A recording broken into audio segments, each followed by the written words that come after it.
Shane van Gisbergen was 3 car lengths behind Joey Logano through a braking zone during a road course practice session when his ears caught something no NASCAR-bred driver would have noticed. Not a mechanical failure, not a loose panel, something in the rear brake engagement that did not match the front. And what SVG did in the 48 hours that followed turned one quiet observation into the kind of garage crisis that makes crew chiefs stop returning phone calls. Logano's team denied it within the hour. NASCAR said nothing. 2 other crews quietly shut down experiments they had started that same week. The one driver who said it out loud wasn't a veteran. It was the guy from New Zealand who still gets asked if he misses supercars. We cover garage-level truth, not the broadcast version. Every layer, every number, every statement. Drop your tape below. But before we get there, understand this. There is one detail buried in this story that elevates everything from suspicion into something NASCAR cannot ignore. That detail lives in the one place every crew chief guards harder than the car itself. The garage bay. So who exactly is Shane van Gisbergen? And why does his observation carry more weight than anyone else's in that paddock? His 2023 Chicago debut win was dismissed by many as a one-off. A perfect storm. It was not. SVG now has 7 Cup Series wins, all on road courses or street circuits. He has won 6 of the last 7 road course races and sits equal third on the all-time road course win list.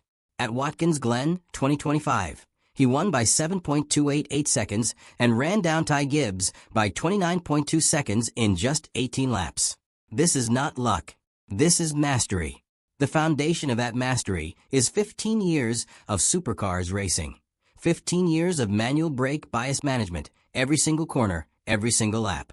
When the Chicago Footwell camera first showed the world his right foot braking technique, it made headlines. SVG publicly downplayed it. People overthink it, he said. His explanation was precise. V8 supercars ran locked differentials, requiring constant rear brake management and clutch manipulation through corner entry. The Cup car has an open diff, less rear locking, more front bias available. The technique transfers differently. But here is the critical nuance. Knowing what he does and copying it are 2 entirely different things. Ross Chastain confirmed exactly that. My feet are on the wrong pedals when I do it his way. Denny Hamlin won't switch back and openly doubts younger drivers ever will. Connor Zilisch, SVG's own teammate, put it plainly. You never see him slipping tires. And on pace management, when he wants to go, he can go. Oval NASCAR drivers operate in short, flat, predictable braking zones. Road courses demand a braking event at every single corner entry. SVG has been trained to read those sounds the way a mechanic reads engine knock. That is precisely what happened in that Watkins Glen practice session. Track temperature was dropping. Rubber was building on the racing line. Every car was getting faster. But Logano's car was getting faster in a way that did not match the grip level everyone else was finding. SVG noticed it in real time. Not post-session. Not from data. In the moment. Now here is where the inspection system becomes the story. NASCAR runs what is called a static check, park firm. The car sits still. Officials measure ride height, confirm weights, check dimensions. Brake bias maps are set before the race, checked at inspection, and locked. That word, locked, is everything.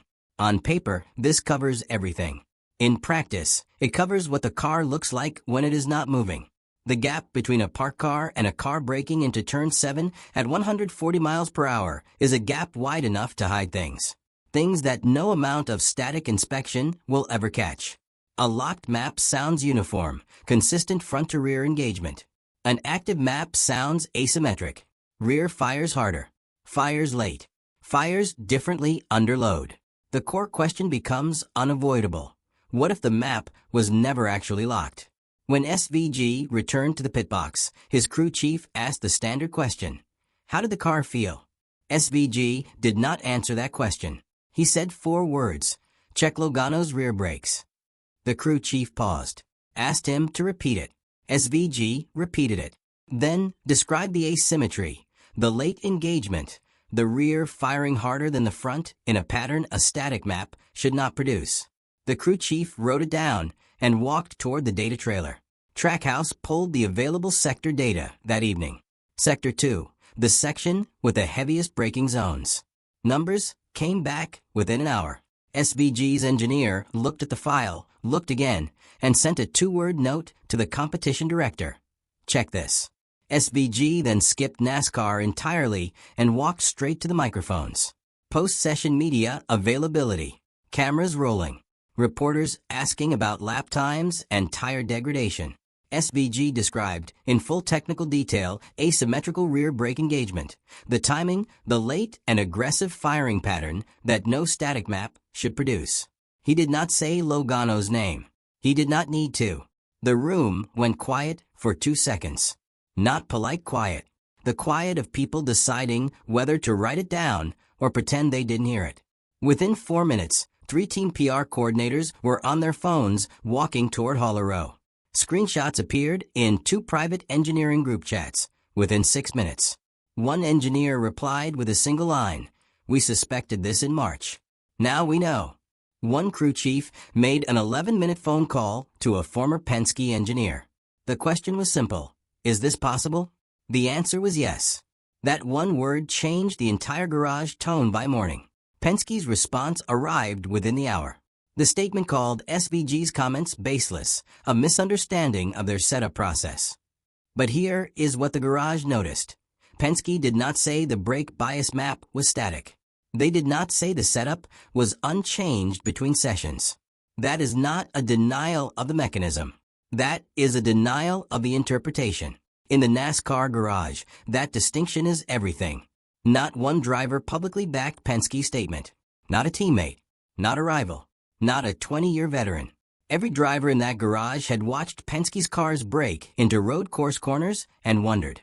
Nobody had the ear to prove it. SVG gave them permission to stop wondering.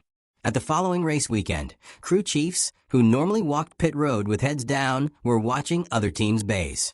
Engineers, who kept laptops closed during practice, were leaving them open, watching telemetry feeds they had never monitored before. Penske's roller door stayed closed during a period when every other team had theirs open. Their crew chief did not walk pit road during the practice window. The garage noticed that too. 2 crews tried to replicate what SVG described. Both shut it down within 3 days. Why? Penske operates a proprietary software architecture, allowing their brake bias map to reset in 0.4 of a second. Faster than any official can walk to the rear of the car. Faster than any sensor can log a discrepancy. Without that specific system, the reset is too slow. The car either fails inspection or the rear brake pattern becomes visible on telemetry. Both teams found this out. Neither filed a report. Admitting you tried to copy, it means admitting the system exists.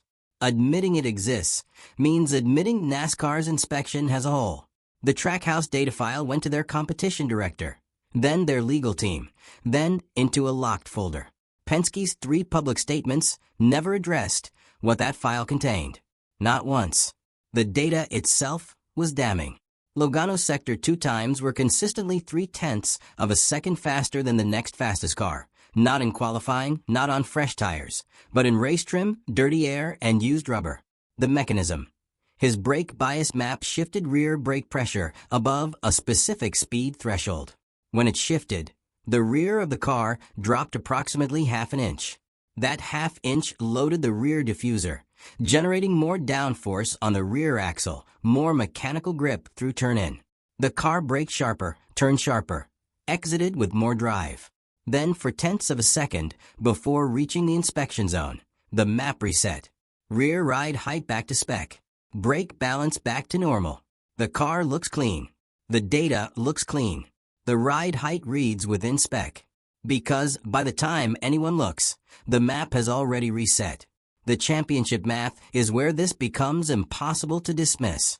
0.3 per lap over a 50-lap road course stint equals 15 seconds. 15 seconds is the gap between first place and 8th, between advancing in the playoffs and going home. Strip that advantage from Logano's road course results, and 2 of his top 5 finishes become top 10s. In the playoff format, that is not a footnote, that is an elimination. Two drivers have privately requested that NASCAR pull Logano's brake telemetry from the last 3 road course events. Neither will say it publicly. The requests exist. They simply don't appear in any official transcript.